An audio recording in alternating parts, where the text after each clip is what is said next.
Hello hello, ಹಾ ಕೇಳಿಸ್ತಿದೆ. ಟೌನಿಂದ ಒಂದ್ ಡಬ್ಬಾ ಬಸ್ಸಲ್ಲಿ ಬರ್ತಿದ್ದೀನಿ. ಆಮೆ ತರ ಹೋಗ್ತಿದ್ದಾನೆ, ಯಾವಾಗ ಬರ್ತೀನೋ ಗೊತ್ತಿಲ್ಲ. ನೀನ್ ಅಲ್ಲೇ ನಿಂತ್ಕೊಂಡಿರೋ, ನನ್ ಸ್ಕೂಟಿ ಅಲ್ಲೇ ಇದೆ. ಏನು? ಓ ಪೆಟ್ರೋಲ್ ಬೆಲೆ ಜಾಸ್ತಿ ಆಗ್ಬಿಟ್ಟಿದ್ಯಲ್ಲ. ನಮ್ಮೂರ್ ರೋಡ್ ಕಂಡೀಷನ್ ಅಲ್ಲಿ ಏನಾದ್ರು ಗಾಡಿ ಓಡಿಸಿದ್ರೆ ಮೈಕೆ ನೋವುತ್ತೆ, ಪೆಟ್ರೋಲ್ ಖಾಲಿ ಆಗುತ್ತೆ.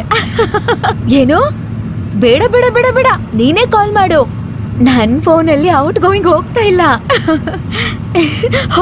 ಹೋದ್ಸಲ ನನ್ ಫೋನಲ್ಲಿ ಕಾಸಿಲ್ಲ ಅಂತ ಹೇಳಿದಕ್ಕೆ 50 ರೂಪಾಯಿ ರೀಚಾರ್ಜ್ ಮಾಡ್ಸಿದ್ರೆ 10 ದಿನದಲ್ಲಿ ಖಾಲಿ ಆಗೋಯ್ತು. ಈ ಮೊಬೈಲ್ ಕಂಪನಿಯವರೆಲ್ಲ ಯಾವಾಗ ಬದಲಾಗ್ತಾರೋ ಗೊತ್ತಿಲ್ಲ. ಏನಮ್ಮ, ಸ್ವಲ್ಪ ನಿಧಾನಕ್ಕೆ ಮಾತಾಡು. ನಾನೇ ನಿಮ್ ಕಿವಿಲ್ಲ ಹೇಳ್ತಾ ಇದ್ದೀನಿ. ನೀನ್ ಹೇಳೆ. ಇದು ನಿಮ್ ಮನೆ ಅಲ್ಲ, ನಿಧಾನಕ್ಕೆ ಮಾತಾಡು. ಅಯ್ಯೋ, ನಾನು ಇದನ್ನ ಬಸ್ಸು ಅಂತ ಅನ್ಕೊಂಡಿದ್ದೆ. ಮರ್ಯಾದೆಗೆ ಇವ್ರನ್ನ ಇಳಿಸ್ಬಿಡಿ, ತುಂಬಾ ಹೊತ್ತಿಂದ ಸುಮ್ನಿದ್ದೀನಿ. ಹಲೋ ಹಲೋ, ಎಕ್ಸ್ಕ್ಯೂಸ್ ಮೀ, ಏನ? ಬಸ್ಸಲ್ಲಿರೋ ಪ್ರಯಾಣಿಕರಿಗೆ ತೊಂದರೆ ಆಗೋ ತರ ನೀವು ಈ ಮೊಬೈಲ್ ಯೂಸ್ ಮಾಡ್ತಿರೋ ತಪ್ಪಲ್ವಾ ಮೇಡಮ್?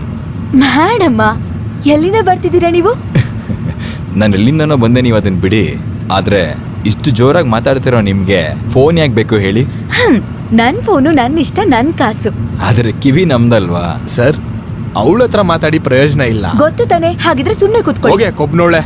ನೀನೇ ಕೊಬ್ಬಿಡ್ದವನು. Hello hello